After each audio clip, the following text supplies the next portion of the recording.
computer. Right, okie dokie. So this is the block number 3, so 3 French hens that we're going to work on today. It's been lovely to see everybody's 2 turtle doves popping up on the Facebook page. I just love seeing what everybody's doing sort of differently, and some of you have used Suffolk puffs in different ways. We've got circular ones, we've got heart-shaped ones. Some of you have done flat hearts, you've put buttons in the middle, various different stitches and things around the outside. So it's really nice to see that kind of variety and you making it your own. So that's really lovely.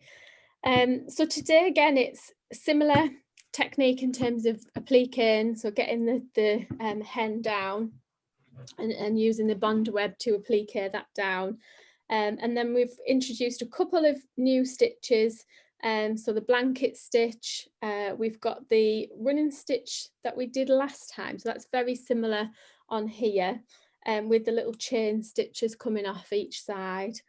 We've got some singular chain stitches, so done in exactly the same way as these little ones that we did last week. And we've got these little V stitches here, so the teeny weeny little V ones at the bottom, which kind of are part of the grass. But with this, again, anything do a bit different, any different type of stitches that you want to do, it's quite sort of gestural marks and just to represent I'm just letting Lucy in there, sorry, just to represent sort of blades of grass. So you could do longer ones, shorter ones, various different things in there as well. We've got, what else have we got on here? Sequins with French knots holding them down, so anchoring those down. We've got this sort of red bit, which is kind of like the nest section, which I've just used the beigey creamy thread to anchor that down, but you might have some at home, or if you've got enough of the red left over, you might want to use a little bit of red to do that. And you might want to extend the sequins. I think there's quite a lot of sequins in there, so you might want to add more sequins along here as well, onto the sort of nesty bit. These florally shapes on here as well, there's no template for those, so I'll show you in a minute how we will apply the bonder web to cut those out. But again, you might want more of them, less of them. You might want to extend them a little bit, make them smaller and make them go up further. That's completely fine as well. Yeah, so I mentioned on the Facebook page about the little bit of lace, which, and again, this is totally up to you, but I just thought it was a little bit too white for this colour block, really. So I just dipped it in some tea solution, so boiling water, well, maybe not quite boiling water because you might burn your fingers off, but just a tea bag in there, and dipped it in, let it float around for a bit and took it back out again. And all it does is just literally knock back the colour a little bit, so it's not quite so bright white, it just makes it more creamy, and I just felt that it went a little bit better. So that was that one. You can always dry it off with a hairdryer if you need to kind of speed that process up a little bit as well, so you can get it on here. So I'll just talk through, to start off, you've got your spotty piece, and then you've got this piece as well. So everyone's got a slightly different cut of that, so it might be a little bit different, but this is going to go at the bottom of the patch, so you can cut that however you fancy. So I've kind of just done a little bit of a curve there just to make it kind of almost like a hill, but you might want it to be really straight. You might want to machine stitch, so use like a zigzag across here to anchor that down if you wanted to do it on your machine. You could do just a tacking stitch, you could do a chain stitch, or you could do kind of little over stitches so it looks a little bit like grass kind of on there, just to get that sort of attached onto here. If your piece of fabric is a little bit shorter, that's okay, because this is going to go at the bottom, so that's going to extend the length of it. So just double check and make sure that your patch is the right size. You might want to use even a little strip of Bondaweb to get this stuck down. You could use a slither at the top maybe, and then you're going to put all of your applique and stuff on top to kind of, that'll anchor it down as well. So that's the starting point really, is to kind of cut that piece and get it onto there. And then we've got the hen. So if I just move that for a second. So I've just recap on the Bondaweb. Get my little template out. So I've got the hen template, and I'm going to put the Bondaweb, so rough side down. So if you feel that rough side on to the paper, so I can feel the smooth papery side, and then I'm just going to trace over that. So just follow the shape.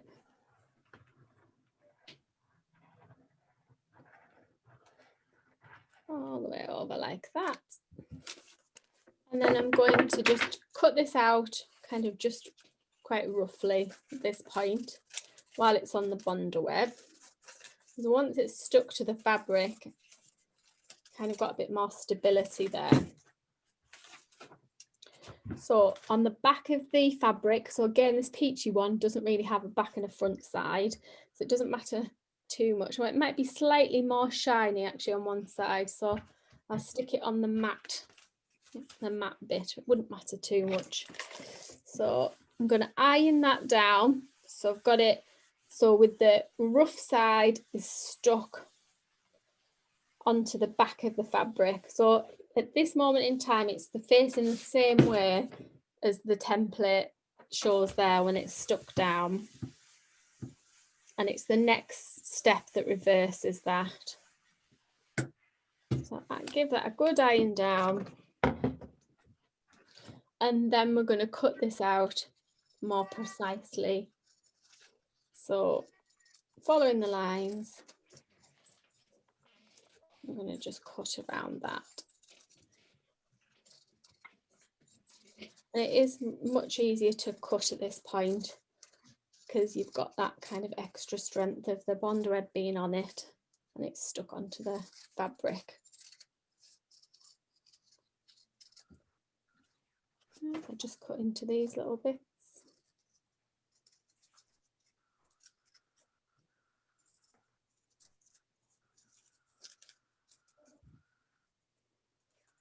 Just trim that round.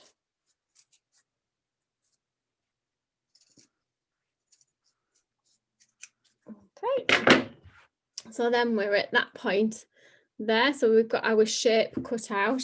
Now it's that really tricky bit of picking off the backing, the Bondaweb backing. So finding the edge is the hardest bit. So if you can tear it, rip it. A few people have suggested putting pins in just to catch the corner and pull it. And your Bondaweb should just come off nice and easily in one kind of fair sweep. And you can feel then that it's transferred to that Bondaweb onto the back of the fabric. So it's not sticky as such, but you can feel that that film's transferred. And then I'm going to put it, so this is the right way now, so it's changed direction. So it's facing the opposite way now.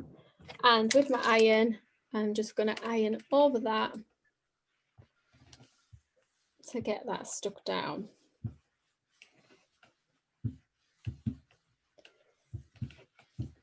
If you want, you can flip it over, or sometimes just give it an iron from the back as well, just to, sometimes if you've got quite a thick fabric, and that is fairly thick, that peachy one, it just takes a bit longer for the heat to kind of push all the way through really to stick it down. So sometimes it is worth just flipping it over and giving it a little iron from the other side.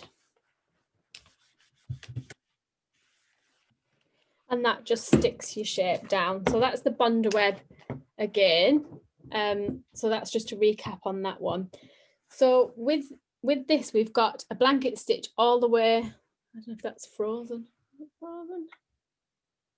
We've got a blanket stitch all the way around the edge of the hen.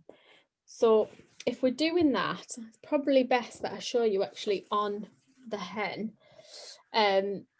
because you might have done blanket stitch before around the edge of something, which is quite easy, but sometimes when you're doing it on an applique, it's kind of remembering how to get started. I know that's something that is a bit tricky. So if we were getting started with this, I'll start at the beak. I'm going to come up through the fabric with my needle. I'm just going to start here. And my first stitch that I'm going to make, this is a dark green, which probably isn't that helpful actually for you to see, but I might do a little video of this and put it on the Facebook page as well. But I would always make my first stitch, so following the line of the hen, so make a little stitch, so following the line of the outline of the hen fabric, then bring your needle in and pull it through, and then take it through that little loop. So catch it through the little loop, which will make the first stitch. I don't know if it's easier for me to show, like, so you've got a stitch kind of along and in, and then you would do the same again. So you would go along the edge of the peach fabric and come in a little bit, bring your needle through. Oh, sorry, I've knocked that, I'm making it jump, and catch through the little loop before you pull it all the way through, just to hold that in place. So along and in, needle out, come through. When you've got that little loop, it sometimes gets a bit twisty. Take your needle through the little loop and then just pull that.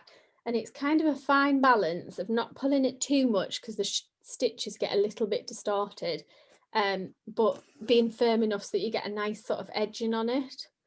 So all the way through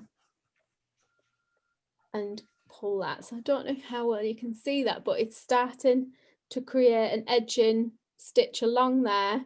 You do this in a creamy colour, so it won't be as obvious. This, I've got a green on here. And again, once, it might be worth practicing this if you've not done it before. And once you get more confident, those stitches can become a little bit smaller and a little bit tighter in there. So I'll just hold that up just in case the light isn't ideal.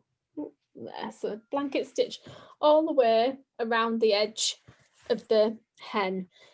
I didn't blanket stitch around the tail bits because I just thought it would be kind of too much really. So around the tail, that's just lots of little running stitches. Again, just to kind of give a little bit of a feathery texture on there, with some little red ones at the end, just to kind of highlight the end of the tail feathers there. So that's blanket stitch. And then I shall just go over, I'll do the little V ones, which are kind of like the feather stitches that we did. And I'll do the French knots again. So at the bottom here, where you've got the grass, lots of different, just random kind of stitches, long, short, and then these little V-shaped stitches. And to make these, I'm going to come up through the fabric, and it's like what we were doing before with the feather stitch. So where we were holding it down at the bottom of the V with our thumb and coming up to the top side of the V and down on an angle and making a little anchor stitch. So I'll do that again. So coming up at the top of the V, get your thumb and kind of hold down at the bottom of the V, come back to the top right hand corner, bring your needle on an angle, make sure your needle comes out on top of that thread and make a little anchor stitch to hold that down. So when we did it before, we were joining them together to make that feather stitch. So we were doing longer stitches and then we were doing the V's. So it's just making them singular and doing the little anchor stitches there. So that's those ones. Oh, the other thing that I will mention actually is just about the little greeny flower shapes on here. So the bits that I said don't have a template. So for this, what you would do with your greeny bit of fabric is put a piece of Bondeweb on the back the same size. Now, it's not a great example, it's not the same size, it's a little bit smaller on here, but I'm just going to show you it. But just cut a rectangle of Bondaweb, and I think I mentioned this on the video on Facebook as well. So you put in a solid piece on, and then you can draw your shapes or just cut freehand. So you could just draw like a little flowery kind of shape on there, or just go for it and cut it, and then just cut out that shape. So before, what we've done is we've traced onto the Bondaweb first, so we've already got that, and now we're just going to have a go at doing it this way and cutting either freehand or just by drawing onto it once it's stuck on. So I've got a little shape cut out there. Again, it's just getting the back off the Bondaweb. So get in a corner and flicking that open.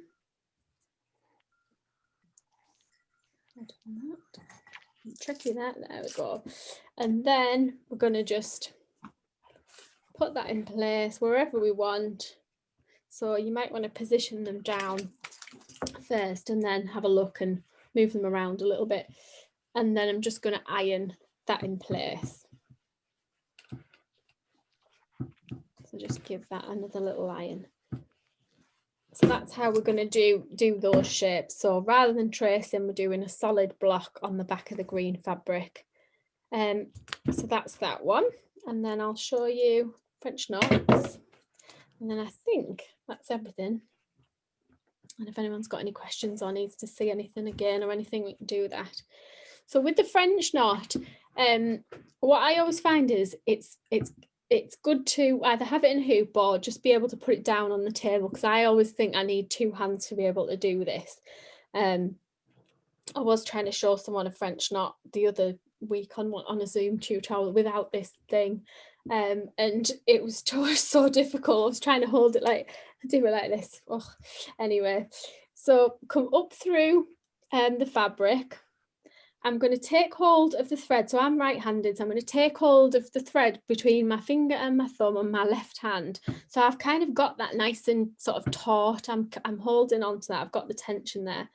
I'm going to bring my needle down right really close to the thread, and then I'm going to wrap it over my needle once, twice, 3 times. This is the bit that I think makes the difference with the French knot, and it might be a bit difficult to see there, but holding the tension with your left hand between your thumb and your finger. So if I let that go droopy, it kind of just moves a bit, and then sometimes when you try and push your needle down, it's popped off, or one of the wraps around the needle comes off. So it's really good. 1, 2, 3. I always go away from myself with a French knot as well. I always wind it away from myself, and then just keep that nice and tight with your left hand, and that's nice and tight. You can just slide your needle back with your right hand and then push it through. And I think this bit I always find just needs a good firm kind of tug to get it through the knot, if that makes sense. So I'll do that again. So come up through, put it down, take it between my thumb and my finger, bring the needle down, wrap it away from myself 1, 2, 3 times, and then like sort of pull it back towards myself and keep it taut. Slide the needle back, take it back through, pick this back up, and then from the other side, get the eye of your needle through with a nice, good kind of tug to pull it through. And that seems to work quite well. But it is just the windy bit, I think, and the tension that can be tricky.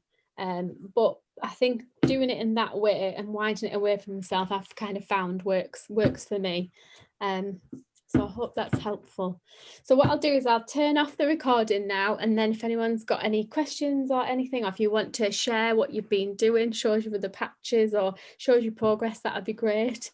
So I'll do that now. I'll turn that off.